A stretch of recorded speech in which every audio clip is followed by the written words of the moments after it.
Қазбеги. Шеті көрініп тұрдық. Ал ол негізінен беті үлкен болып көрініп тұрдық.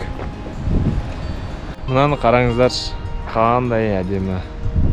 Вид деген просто бомба ғой, бомба. Мына жақты қараңыздар, тау.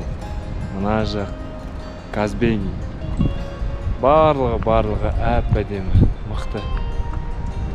Осындай әдемілікті көру үшін Қазбегиге, яғни Степанасметқа келу керек. Осындай әдемілікке қарап отырып таң қаласың да. Алла Тағала қалай жаратқанын әдемі етіп. Бұлттар таумен таласқан. Қалай қозғалып жатыр қараңыздаршы. Мықты. Көрініс деген прям сөзбен айтып жеткізе алмаймын сіздерге. Бұны көру керек.